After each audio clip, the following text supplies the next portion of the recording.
Assalamualaikum warahmatullahi wabarakatuh.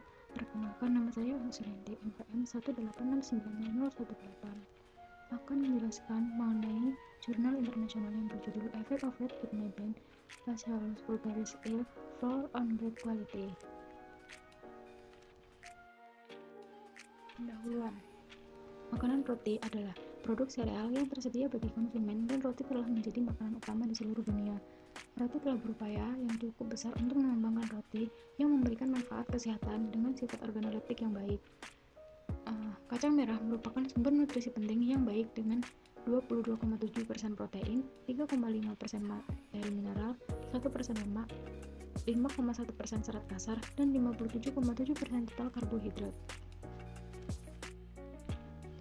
Tujuan utama dari penelitian ini yaitu untuk mengoptimalkan kelayakan penggabungan RKF ke dalam roti tawar dan mengevaluasi nilai nutrisi dan penerimaan keseluruhan dari roti yang dikembangkan, dan untuk menyelidiki parameter tekstur dan warna roti yang dikembangkan.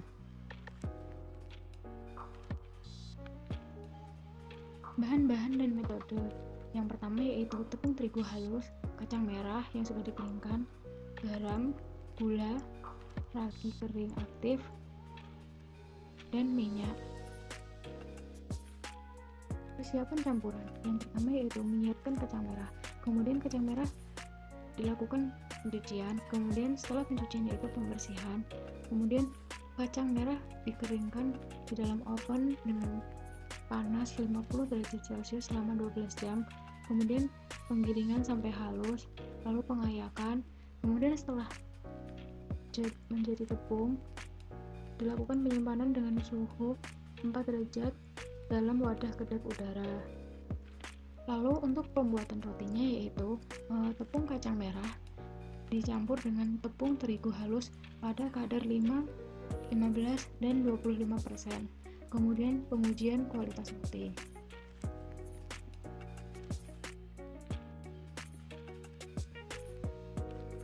Selanjutnya yaitu karakteristik pembuatan roti ragi. Roti dengan formulasi berbeda dibuat dengan metode adonan lurus dalam pembuatan roti. Bahan yang ditambahkan berdasarkan persen berat tepung, kemudian dipanggang pada suhu 175 derajat Celcius. Kemudian roti tawar didinginkan selama 2 jam di rak pendingin. Setelah itu, roti kemudian ditimbang untuk mendapatkan berat roti total, dan kemudian diambil untuk perhitungan volume dengan metode perpindahan. Kemudian volume spesifik dihitung dengan membagi volume roti dengan berat roti. Selanjutnya yaitu analisis komposisi proksimal. Roti pengganti tepung kacang merah dianalisa untuk kelembaban, protein, abu, dan lemak menggunakan metode American Association of Cereal Chemists. Serat makanan ditentukan menurut metode AOC. Kemudian selanjutnya yaitu studi warna dan tekstur. Parameter warna roti diukur dengan menggunakan metode flex warna Hunter Lab A60 100 10 12 3 12. Peralatan itu distandarisasi setiap kali dengan standar putih dan hitam. Sampel dipindang untuk menentukan komponen warna terang, merah, hijau, dan kuning biru. Tes analisis profil tekstur terdiri dari mengompresi irisan roti setebal 1 cm 2 kali dengan gerakan bolak-balik yang meniru gerakan rahang. Tekstur setiap irisan roti dianalisis menggunakan pelat kompresi W/75 mm di tekstur analyzer. Semua estimasi dilakukan dengan rangkap 3. Selanjutnya yaitu optimalisasi kadar substitusi tepung kacang merah pada roti.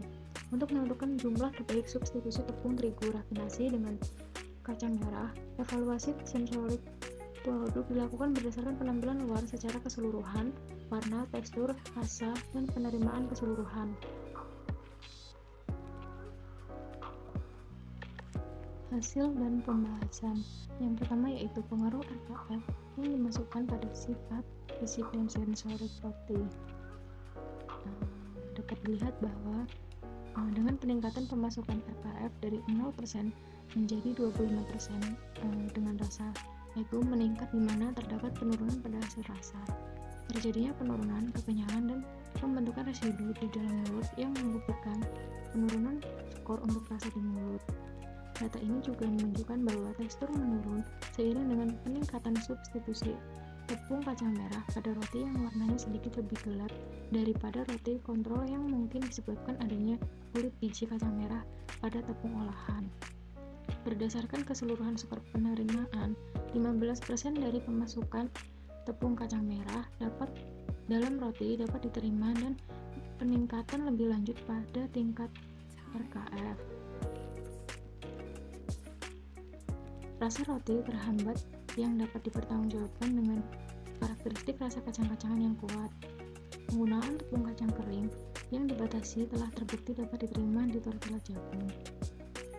Kemudian, penggabungan ke tingkat sebesar 15% ditentukan memiliki skor yang dapat diterima dan dapat dianggap memberikan nutrisi maksimum dengan penilaian atribut organoleptik yang lebih baik. Oleh karena itu, tingkat penggabungan tepung kacang merah dalam pembuatan roti dioptimalkan pada tingkat 15% dibandingkan dengan tingkat lainnya yaitu 5% dan 25%. Dan dapat diasumsikan bahwa lebih dari tingkat ini akan memberikan nutrisi yang lebih baik meskipun penilaian penerimaan konsumen akan terhalang.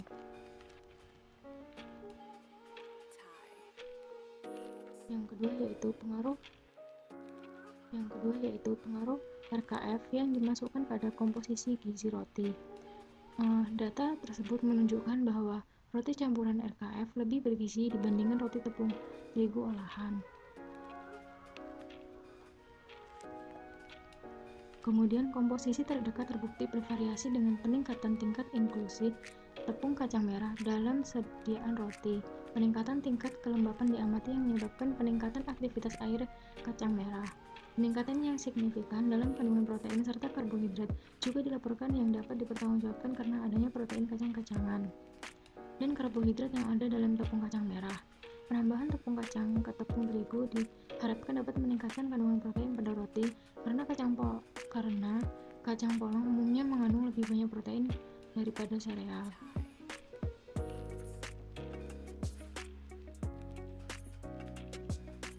Yang ketiga yaitu pengaruh RKF yang dimasukkan pada sifat tekstur roti mengalami kenaikan pada kekerasan, kemudian pada kekenyalan memiliki nilai yang tetap yaitu 0,99 yang menunjukkan bahwa penggabungan bubuk kacang merah tidak menunjukkan atau efek yang dapat diabaikan pada kekenyalan roti. Kemudian pada ketahanan roti mengalami kenaikan, kemudian pada gumines juga mengalami kenaikan dan kepaduan juga mengalami kenaikan.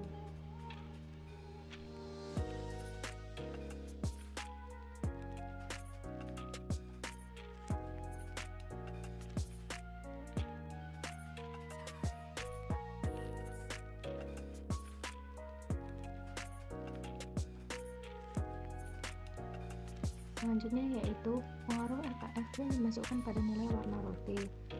Warna roti menunjukkan perbedaan tergantung pada penggantian tepung terigu halus dengan tepung kacang merah 5%, 15%, dan 25%.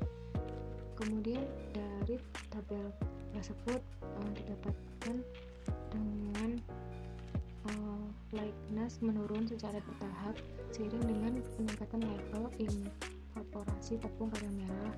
Kemudian nilai B yang positif menunjukkan kekuningan pada roti yang mungkin disebabkan oleh penggunaan porsi tepung terigu yang dimurnikan, tetapi nilai B secara bertahap menurun untuk roti tepung kacang merah yang dapat digambarkan sebagai karena warna merah pada warna kulit biji kacang merah nilai kroma lebih mendekati nilai B untuk semua sampel. Kesimpulannya yaitu penambahan jumlah tepung kacang merah pada tepung terigu rafinasi menurunkan tekstur dan kekencangan roti serta skor penerimaan secara keseluruhan. Tingkat inklusi 15% untuk RKF dioptimalkan dan produk yang dikembangkan menunjukkan lebih baik dalam hal skor sensorik dan tekstur. Penggabungan tepung RKF berkontribusi banyak pada nilai warna dengan menghasilkan roti yang lebih gelap. Roti yang dikembangkan mengalami perbaikan karakteristik gizi. Oleh karena itu, penelitian ini menunjukkan kemungkinan pemanfaatan kacang-kacangan untuk meningkatkan kualitas gizi roti. Assalamualaikum warahmatullahi wabarakatuh.